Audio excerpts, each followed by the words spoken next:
गणेशाय नमः। गुरुर्ब्रह्मा गुरुर्विष्णु गुरुर्देवो महेश्वर गुरु साक्षात् परब्रह्म तस्मै श्री गुरुवे नमः।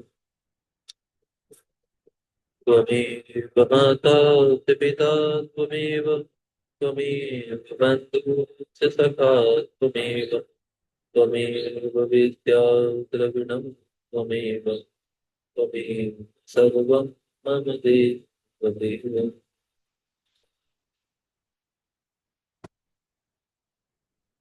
इसके बाद छठे द्वापर के आने पर लोक की रचना करने वाले तथा वेदों का विभाग करने वाले मृत्यु नामक व्यास होंगे।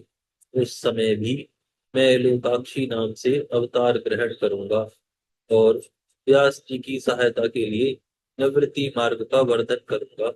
उस समय भी सुधामा, विरजा, संजय एवं विजय नामक मेरे चार दृढ़वर्ती शिष्य होंगे।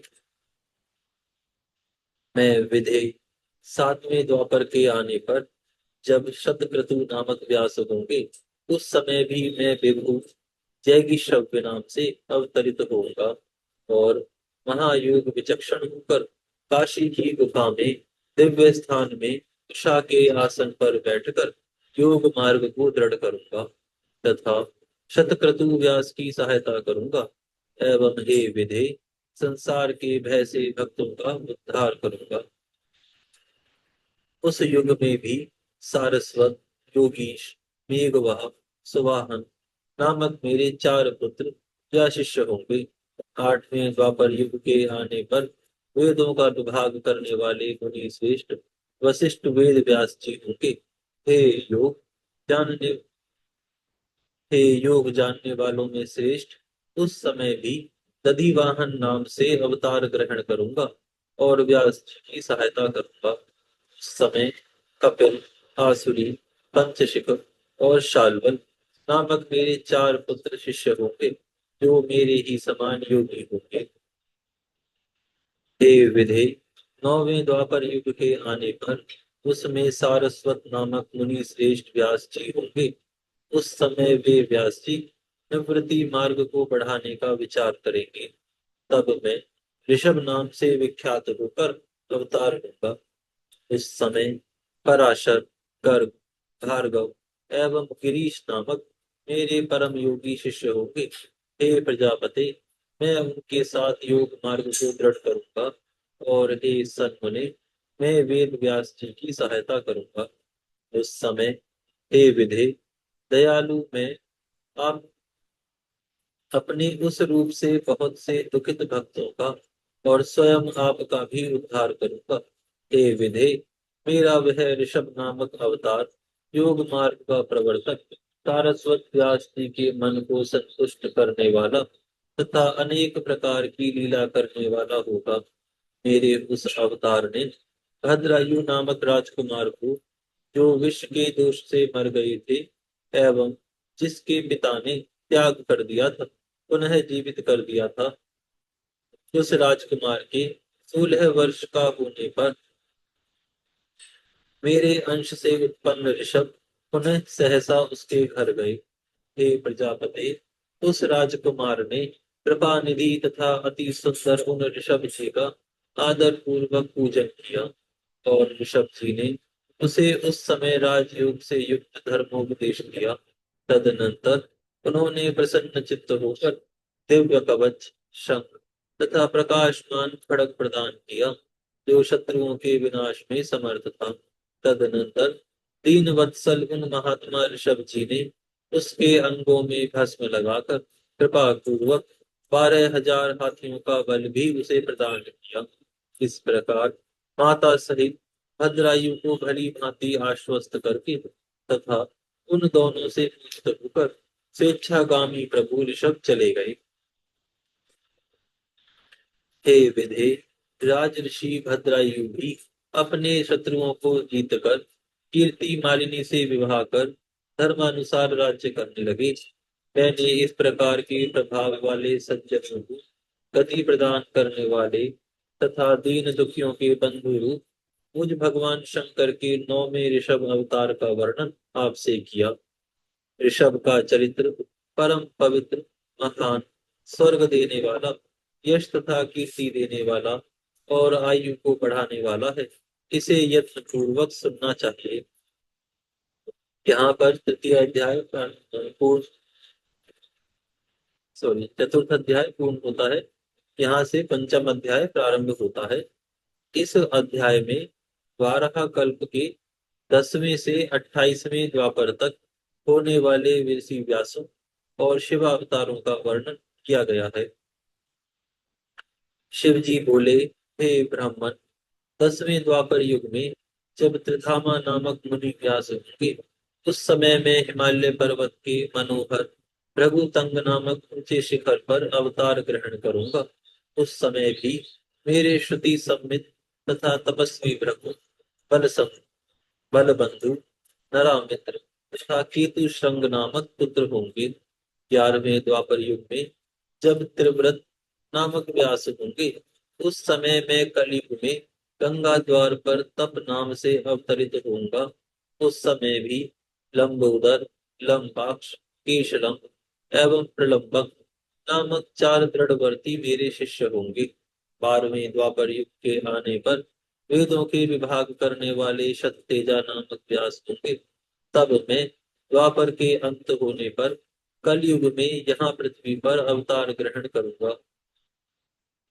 उस समय हेमकंचुक नामक स्थान पर आविर्भूत हुआ मैं अत्रि के नाम से प्रसिद्ध होकर व्यास जी के सहायतार्थ निवृत्ति मार्ग को दृढ़ करूंगा।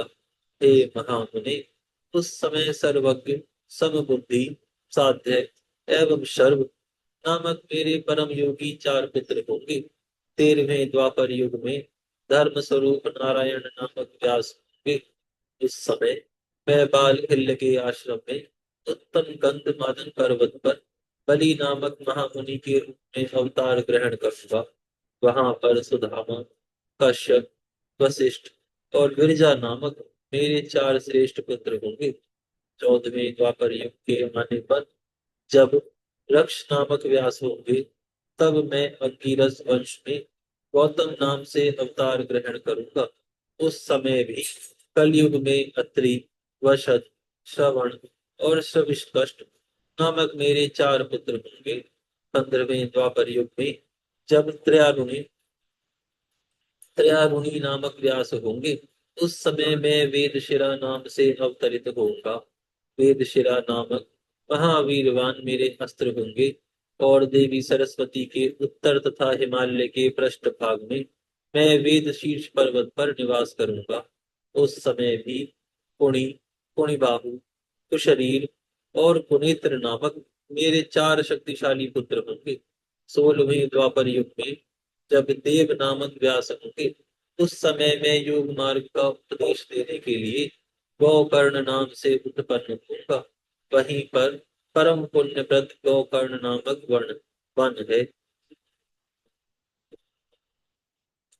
वहां पर भी जल के समान निर्मल अंतःकरण वाले ऋषि कश्यप, उष्णा, च्यवन और गुरु बृहस्पति नामक मेरे 4 योग परायण पुत्र होंगे और वे पुत्र भी योग मार्ग से शिव पद को प्राप्त करेंगे। 17वें द्वापर युग के आगमन पर देव कृतंजय नामक व्यास होंगे। उस समय मैं हिमालय के उत्तम तथा ऊंचे शिखर पर हिम से व्याप्त जो महाल्य नाम का शिव क्षेत्र है, वहां गुहावासी नाम से अवतार धारण करूंगा और वहां भी उतत्य, वामदेव, महायोग एवं महाबल नामक मेरे 4 पुत्र होंगे। 18वें द्वापर युग के आने पर जब ऋतंजय नामक व्यास होंगे, तब मैं उस हिमालय के मनोहर शिखर पर शिखंडी नाम से प्रकट होऊंगा।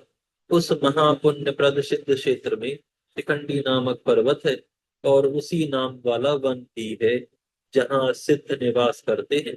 वहां भी वाचस्रवा, कुचीक, शैवस्य एवं यतीश्वर ये मेरे 4 महातपस्वी पुत्र होंगे।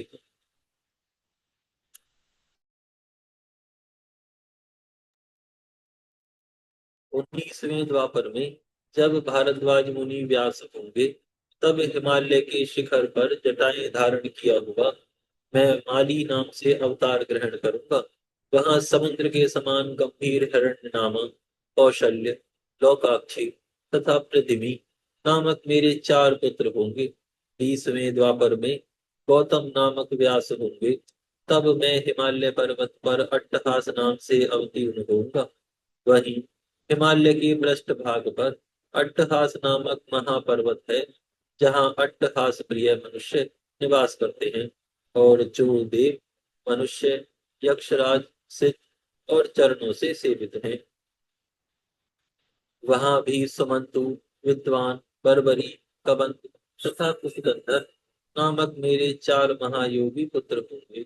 21वें द्वापर में जब वाचस्पवा नामक व्यास होंगे, तब मैं दारुक नाम से अवतरित होऊंगा। इसीलिए उस उत्तम वन का नाम भी दारुवन होगा। वहां पर भी लक्ष्य, दर्भारणी, केतुमान और गौतम नामक मेरे चार महायोगी पुत्र होंगे।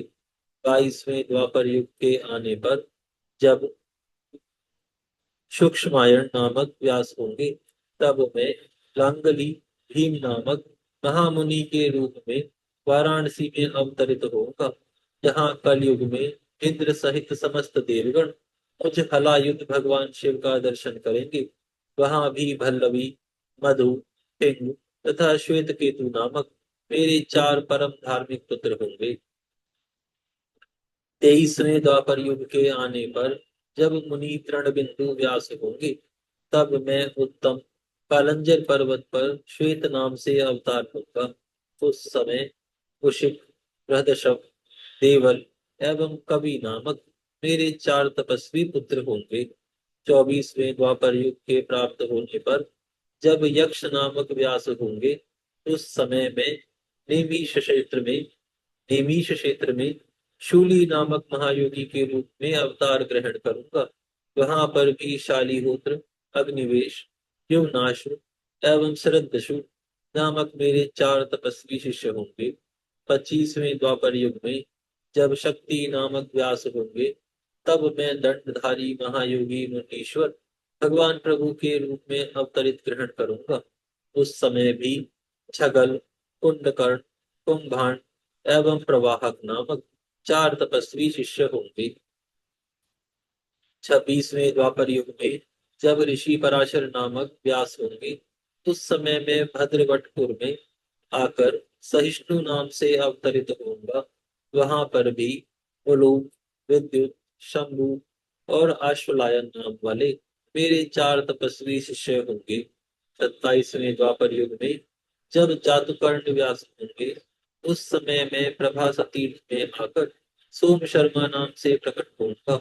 वहां पर भी अक्षपाद कुमार, उलू एवं वत्स मेरे चार तपस्वी शिष्य होंगे। 28वें द्वापर युग में जब महाविष्णु पराशर के पुत्र रूप में जन्म लेकर द्वैपायन नामक व्यास होंगे, तब छठे अंश से पुरुषोत्तम श्री कृष्ण भी वासुदेव के नाम से प्रसिद्ध और वसुदेव के पुत्र रूप में अवतरित होंगे। उस समय में भी योग माया से संसार को विस्मित करने के लिए योगात्मा नामक ब्रह्मचारी का रूप धारण करूंगा और शरीर को अनामय समझकर इसे मृत की भांति शमशान में छोड़कर ब्राह्मणों के हित के लिए योग माया से आप ब्रह्मा एवं विष्णु के साथ दिव्य तथा पवित्र मेरु गुहा में प्रवेश करूंगा। हे ब्राह्मण, उस समय मैं लंकुली नाम से अवतार ग्रहण करूंगा। मेरे उत्पन्न होने से यह कायावतार तीर्थ सिद्ध क्षेत्र के नाम से उस समय तक विख्यात रहेगा, जब तक यह पृथ्वी रहेगी। उस समय भी कुशिक, गर्ग, मित्र एवं पौरुष्य नामक मेरे तपस्वी शिष्य होंगे। ये सभी योगी, ब्रह्मनिष्ठ, वेद के पारगामी, विद्वान तथा ऊर्ध्वरेता ब्रह्मचारी होकर माहेश्वर योग को प्राप्त कर शिवलोक को जाएंगे। श्री सूत जी बोले, हे उत्तम व्रत वाले मुनियों, इस प्रकार परमात्मा शिव ने द्वैवस्वत मनवंतर के प्रत्येक कलयुग में होने वाले अपने युगावतारों का सम्यक वर्णन किया। हे विभो, इसी प्रकार प्रत्येक द्वापर युग में 28 व्यास तथा प्रत्येक कलयुग के प्रारंभ में योगेश्वर के अवतार होते रहते हैं। प्रत्येक महायोगेश्वर के अवतारों में उनके 4 महाशैव शिष्य भी होते हैं, जो योग मार्ग की वृद्धि करने वाले तथा अविनाशी होते हैं। ये सभी शिष्य पाशुपत व्रत का आचरण करने वाले, शरीर में भस्म लेपन करने वाले, रुद्राक्ष की माला धारण करने वाले तथा त्रिपुंड से सुशोभित मस्तक वाले होते हैं। सभी शिष्य धर्मपरायण, वेद वेदांत के ज्ञाता, लिंगार्चन में सदा तत्पर, बाहर तथा भीतर से मुझ में भक्ति रखने वाले, योगाध्यान परायण तथा जितेंद्रिय होते हैं। विद्वानों द्वारा इनकी संख्या 112 कही गई है। इस प्रकार मैंने 28 युगों के क्रम से मनु से लेकर श्री कृष्ण अवतार पर्यंत भगवान शिव जी के अवतारों के लक्षण कह दिए। इस कल्प में जब कृष्ण द्वैपायन व्यास होंगे, तब श्रुति समूहों का ब्रह्म लक्षण संपन्न विधान अर्थात वेदांत के रूप में प्रयोग होगा। हे सनत कुमार, देवेश्वर शिव ब्रह्मा से इतना कहकर उन पर कृपा करके उनकी ओर पुनः देख कर वहीं पर अंतर्हित हो गए। यहाँ पर यह अध्याय पूर्ण होता है। यहाँ हम विराम करते हैं, फिर कल से प्रारंभ करेंगे।